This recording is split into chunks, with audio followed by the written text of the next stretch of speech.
Hello दोस्तों, नमस्कार। आप सभी का स्वागत है एग्जाम फर्स्ट चैनल पर। दोस्तों, आज हम लोग उत्तर प्रदेश पुलिस भर्ती परीक्षा के लिए प्रैक्टिस सेट नंबर 3 देखेंगे।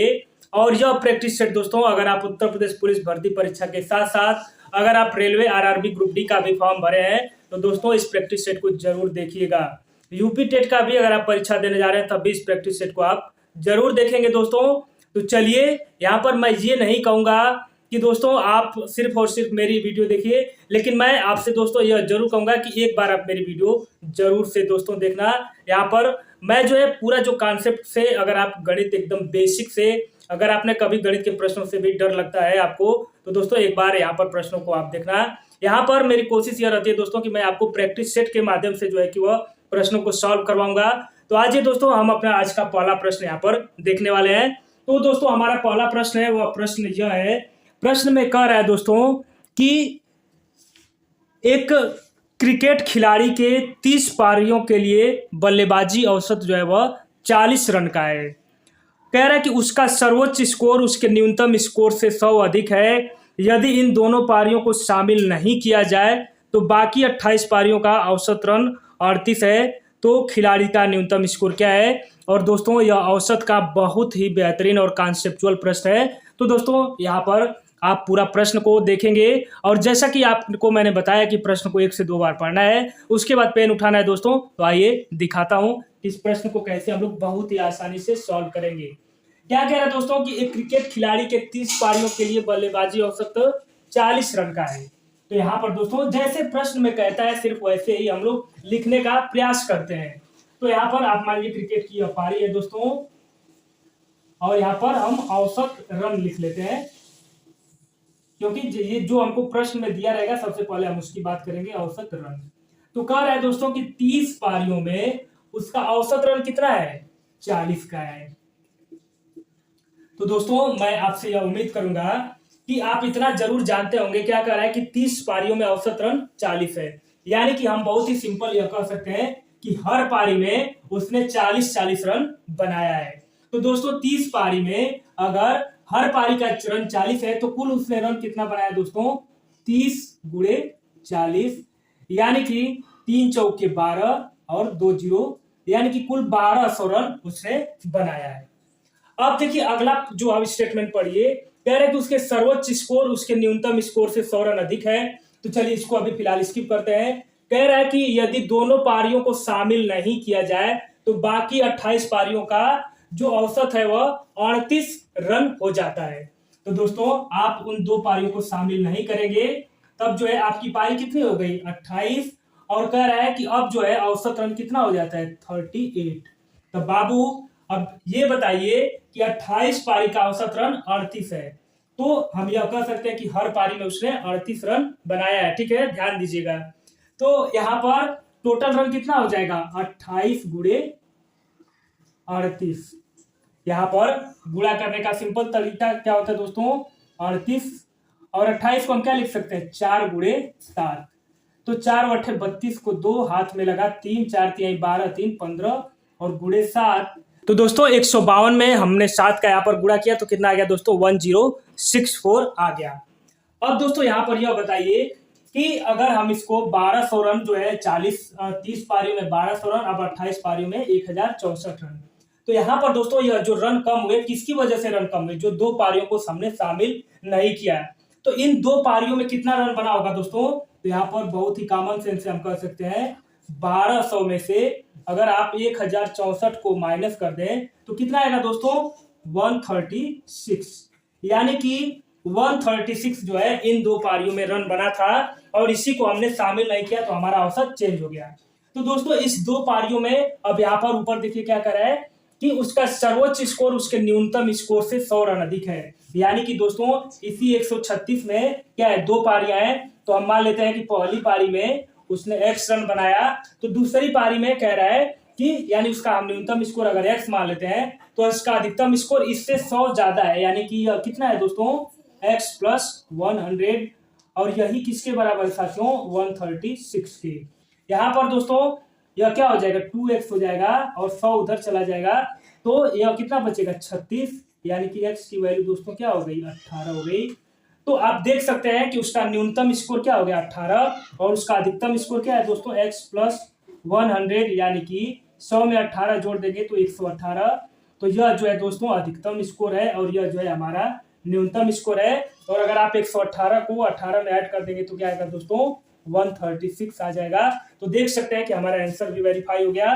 तो प्रश्न में क्या पूछा गया है, खिलाड़ी का न्यूनतम स्कोर। तो दोस्तों यह जो है न्यूनतम स्कोर है और यह कितना है 18 और अधिकतम स्कोर क्या है दोस्तों 118। तो यही जो है हमारे प्रश्न का उत्तर होगा दोस्तों।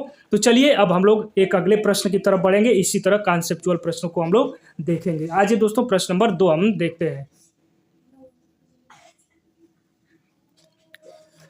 तो दोस्तों यहाँ पर अब हम लोग प्रश्न नंबर 2 देखने वाले हैं। कह रहा है कि एक आदमी अपनी यात्रा के पहले 200 किलोमीटर 80 किलोमीटर प्रति घंटा की गति से तय करता है। खराब मौसम के कारण वह अपनी यात्रा के अगले 200 किलोमीटर 50 किलोमीटर प्रति घंटा की गति से तय करता है। तो उसकी यात्रा के पहले 400 के लिए औसत गति क्या है दोस्तों। तो आज इस प्रश्न को हम लोग देखेंगे। और दोस्तों यह प्रश्न बहुत ही महत्वपूर्ण है और अगर आप UP police RRB group D में अपीयर होने जा रहे हैं तो ऐसे प्रश्नों पर आपकी कमांड होनी ही चाहिए। आइए दोस्तों देखिए कैसे इस प्रश्न को हम लोग लगाते हैं। लाइन बाय लाइन प्रश्नों को पढ़ेंगे और खूब आराम से खूब आसानी से उत्तर तक हम लोग पहुंच जाएंगे बिना किसी तामझाम के। आइए शुरुआत करते हैं। कह रहे कि एक आदमी अपनी यात्रा के पहले 200 किलोमीटर, तो बाबू पहला जो है 200 किलोमीटर और पहला जो 200 किलोमीटर वो जो तय करता है वो किस स्पीड से तय करता है 80 किलोमीटर प्रति घंटा। 80 किलोमीटर प्रति घंटा की स्पीड है।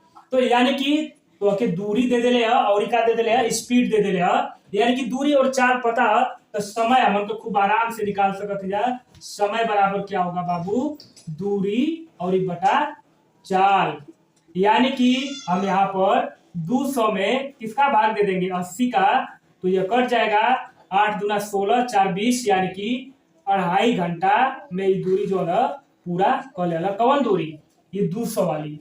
अब कहता कि मौसम हो गई खराब, झिमिर झिमिर बुन्नी पड़े लगल तो गाड़ी के ओकर स्पीड धीमा हो गई। तो अगला जो 200 किलोमीटर हुए वो कैसे चली 50 किलोमीटर प्रति घंटा की रफ्तार से चली। बारिश हो गई तो गाड़ी ओकर फिसले लगल तब का अकेले तनी धीरे धीरे चले लगल। तो अब हे 200 किलोमीटर खातिर वो कितना समय ली, तो यहाँ भी ये लिखता समय, और समय किसके बराबर होता है दूरी, यानी कि 200 मीटर और चाल 50 किलोमीटर प्रति घंटा काट देला, यानी कि 4 घंटा यहाँ लग गई। ठीक, अब हमारे का अलग अलग ही पता कर ले जा कि हे 200 किलोमीटर की दूरी के तय करे खातिर कितना समय लगल 2.5 घंटा और हे 200 किलोमीटर की दूरी के पता चले खातिर कितना समय लगल 4 घंटा। तो कहा था कि वो 400 किलोमीटर यानी कि पूरा 400 किलोमीटर ओके चलवावा और औसत गति बतावा। तो बाबू औसत गति का बोले कुल दूरी बटा कुल समय। तो औसत गति का फार्मूला वाला यहाँ लिखला औसत गति बराबर कुल दूरी। कुल दूरी यानी जितना वो दूरी चलल आप बटा में कुल समय। अब बाबू यहाँ से बतावा कि कितना दूरी है, कुल दूरी कितना वो चलत है 400 चलल, तो कुल दूरी कितना होगी 400 और कुल समय यानी कि 2.5 घंटा यहाँ ले ले और 4 घंटा यहाँ ले ले, तो कितना लिखता है यहाँ पर 6.5 घंटा। ठीक, 6.5 घंटा और है कितना 400 किलोमीटर। अब जो ना कि एक तनी सा काट पीट दा तो यहाँ का हो जाए 400 में एगो जीरो बढ़ा दा, यहाँ हो जाए नीचे 65। अब एक काटा देखा कैसे कट सकत हो 5 से काट जाएंगे तो 5 × 40 यानी कि 800 और नीचे का हो गई 13। 13 छक्के 78 और 2 80, 13 कम 13 2 20, 13 कम 13 7 20, तो 13 पचे 65 और ये 5 बच गए तो कितना हो जाए 13 पचे 65, 5 बचल 13 चौको 52, 13 तिया 39, यानी कि 61.53 एकड़ किलोमीटर प्रति घंटा। ये प्रश्न का उत्तर हुई। देखा तो कितना आसानी से हमन को औसत गति वाला प्रश्न का सवाल का हमन को उत्तर लगा ले लिया। तो इस सवाल खातिर ये कॉन्सेप्ट जो ना कि तू लोग जो ना कि ध्यान से देखिए और देखा प्रश्न का जो राइट उत्तर का हो जी 61.153 किलोमीटर प्रति घंटा और ये प्रश्न का राइट आंसर है। तो देखा बहुत ही आसानी से हमन का जो ना कि इस सवाल के लगा ले लिया। अब हमन को बढ़ल जी ये प्रैक्टिस सेट का एगो अगला प्रश्न के यानी कि प्रश्न नंबर 3 के अब हम लोग यहाँ देखल जी। ठीक ना, तो बाबू अब हम लोग प्रश्न नंबर 3 यहाँ पर देखने वाले हैं इस प्रैक्टिस सेट का। क्या कर रहा है हमारा प्रश्न, कहा था कि यदि किसी संख्या का 70.35 है तो उस संख्या का 120% बताओ। हलवा सवाल हुए तनी सा कठिन सवाल देखला के बाद देखा एगो ऐसा सवाल भी रहे कि जोनी से मूड तनी रिफ्रेश होके ते प्रश्न का उत्तर का तू लोग भी जो ना कि कमेंट में लिखा है प्रश्न का उत्तर का बहुत ही आसान है। आवाज जो ना कि तू लोगों क्या बताओ ये प्रश्न का उत्तर कैसे जो ना कि बहुत ही आसानी से हम उनका निकाले के। क्या कहा था कि यदि किसी संख्या का 70% 0.35 है तो किसी संख्या का 70% किसके बराबर है 0.35 के, तो हमको क्या बताना है उसका 120% बताया क्या कि कावे ठीक। तो बहुत ही आसान 70% के करीब बराबर है 0.35 की, तो 1% के करीब बराबर हुई। बहुत ही आसानी से हम क्या कह 0.35 और नीचे का लिख दे बोली 70%। अब एकर 120% यानी कि एमे गुणा कर दा तो एकर 120% का हो जाई 0.35 अपान 70% और इंटू 120%। प्रतिशत से प्रतिशत कट गई। अब देखा आई 0 से 0 कट गई। यहाँ का बचल 12 25 60 और 12 यहाँ 36 6 42 और पॉइंट का अंक पर लगी 2 अंक पर और नीचे का 7। तो अब यहाँ देखा अब एक एक करे खातिर क्या कही 7 6 42 और 0.2 अंक पर यानी कि 0.60 ओकर 120% के करीब बराबर है 0.60 की। और ये जो है अमन की प्रश्न का उत्तर है। तो बहुत ही आसानी से देखा ये प्रश्न के अमन का लगा ले लिया। Uttar Pradesh police RRB group D खातिर बहुत ही महत्वपूर्ण सेशन हुए और जरूर जो है कि वीडियो के पूरा अंत तक जरूर देखिए लोग, कॉन्सेप्ट देखिए पूरा कॉन्सेप्ट क्लियर हो जाए। गणित में पूरा कॉन्सेप्ट जब क्लियर ना हुई तो भी प्रश्न तू लोगों से सही से ना लग पाई। तो डेली जो ना कि प्रैक्टिस सेट से जुड़िया ठीक ना, और ये पूरा कॉन्सेप्ट यहाँ पर क्लियर कर लीजिए। गणित की बहुत कठिन कठिन सवाल के बहुत ही आसानी से जो ना कि एकदम पिघला पिघला के तू लोगों के दे और तू लोग जो ना कि नोट्स बनाओ चलिया। अब आओ अमन को देखा जी प्रश्न नंबर 4 यानी कि अगला सवाल। तो बाबू प्रॉफिट एंड लॉस से ये प्रश्न और बहुत ही मजेदार प्रश्न एक खाली ये प्रश्न के पूरा जरूर देखिए लोग, तू लोगन से रिक्वेस्ट है। और Uttar Pradesh police RRB group D चाहे कोनो भी परीक्षा देवे जीवाना तो प्रश्न बहुत ही जबरदस्त स्तर वाला प्रश्न और ऐसा प्रश्न पूछल जाला आ कॉन्सेप्ट जब ले क्लियर ना रही तो ले कब्बो ई प्रश्न का सवाल जो ना कि उत्तर सही ना दे पैबा। तो जरूर वीडियो के अंत तक देखिए आवा एकदम मजेदार तरीका से बताई बिना एक्स मान ले मस्त तरीका से एक खाली समझ जा आजीवन कॉन्सेप्ट क्लियर हो जाए। कहता कि एगो व्यक्ति एक घोड़ा को 25% लाभ पर बेचा, यदि वह इसे 35% कम में खरीदता और 732 कम में बेचता तो उसे 36% का लाभ होता। तो घोड़े का क्रय मूल्य बतावा तावा घोड़ा के बेचल किनल जाए।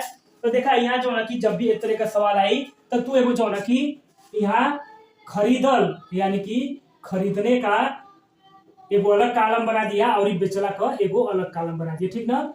एक तरह के लगेगा तब भी जो ना कि सवाल आराम से लग पाई, नहीं तो सवाल में जो ना कि फंस जीवा और कुल सवाल सिर्फ फंसावे खातिर आऊँ। और कि एगो व्यक्ति है एगो घोड़ा के 25% लाभ पर बेचला तो मान के चला कि घोड़ा 100 रुपया में खरीदाइल है और कितना में बेच दिला 125 रुपया में घोड़ा के बेच दिला। अब देखा कहता कि यदि वो इससे 35% कम में खरीदता तो बाबू अब खरीदे वाली लाइन में आवा 35% कम में खरीदता यानी कि -35% यानी कि घोड़वा के अगर वो 65 रुपया में खरीद ले रही और इसे 732 कम में बेचता, 732 बेचे वाली बात है लेकिन प्रतिशत का ना सिर्फ पैसा का तो यहाँ माइनस का 732 लिख दा ठीक ना।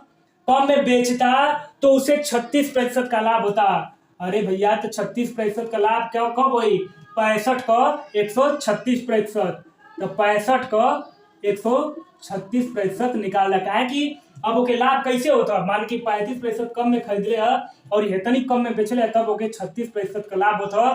तो 65 का 136% निकाल रहा। तो देखा 65 का 136% निकालने खातिर क्या करे पड़ी 136/100 का दा ठीक। तो ऐसा हो गई 5 से 13 और यही का हो गई 20 हो गई ठीक ना। अब देखा 20 सही हो गई देखिए हमन के का लिख सकते हैं 2 से 1 काट दा तो का हो जी 10 और यही का हो जी 2 छक्के 12 1 13 6.8 हो गई ठीक। और ये हई जो ना 10 अब यहाँ से अब दूध यहाँ पर 20 एक कटली है जा मन करो तो दशमलव, अब मान ला 10 से यहाँ पर दशमलव अमन का लगा देते कितना हो गया 6.8। तो अब एक 13 का गुणा कर था तो 13 बटे 104 के लिख दा 4 और 13 छके 78 10 88, यानी कि 88.4 में ओके बेचत हो तो 65 पर एक लाभ होता 36%। लेकिन हयो तो जो कि इंक्लूड करे के क्या कहत हो कि 732 कम में अगर बेची तब ओके इतनी लाभ हुई। तब बस अब बेचे वाला कॉलम के मिला दा, लेकिन मतलब क्या लिखा है 125 में से अगर हम 732 के घटा दें तो क्या करीब बराबर हो जाए 88.4 की। अब यानी कि 125 में से 88.4 के निकला तो क्या हो जाए 732 की बराबर हो जाए। 125 में से अगर 88.4 की घटे बात है, 0 में से 4 गई 6 और यहाँ का बची 4 बची तो 14 में से 8 गई 6 और यही का बची जो न कि यहाँ पर, तो यहाँ पर 36.6 जो न कि के करीब बराबर हो गई बाबू 732 की बराबर हो गई। ठीक, तो अमन के क्या कहता है कि घोड़े का क्रय मूल्य अमन के 100 का वैल्यू निकाले के, तो 1 के करीब बराबर हो जाए 732 और ये बटा 36.6 की बराबर हो गई। तो अमन के क्या ज्ञात करे के 100 ज्ञात करे के। ठीक, तो क्या हो जाए 732 बटा 36.6 गुणे 100 हो जाए। ठीक, यहाँ पर खूब आराम से अमन का कह सकते जा, दशमलव के हटा देगा तो यहाँ पर एक 0 बढ़ जाये और ये काट दा तो 2 छके 12 को 2 2 छके 12 13 2 6 1 7, यानी कि 2 गुणे 1000, यानी कि घोड़ा का क्रय मूल्य कितना रहे 2000 रुपया रहे और ये अमन की प्रश्न का उत्तर हो जाए। तो देखा तो कि प्रश्न जो ना कि कठिन स्तर पर आओ ना, लेकिन अगर तू इतने कॉन्सेप्ट से लगेगा, देखिए हर चीज का ट्रिक ना होले बाबू, हर चीज का अगर ट्रिक याद करके जाइबा तो गणित हम बार बार कहना कि गणित जो ना कि इतिहास भूगोल संविधान तो है ना कि गणित के याद करके जाइबा। ठीक ना, गणित पर का होला कि सोचे का एगो तरीका होला।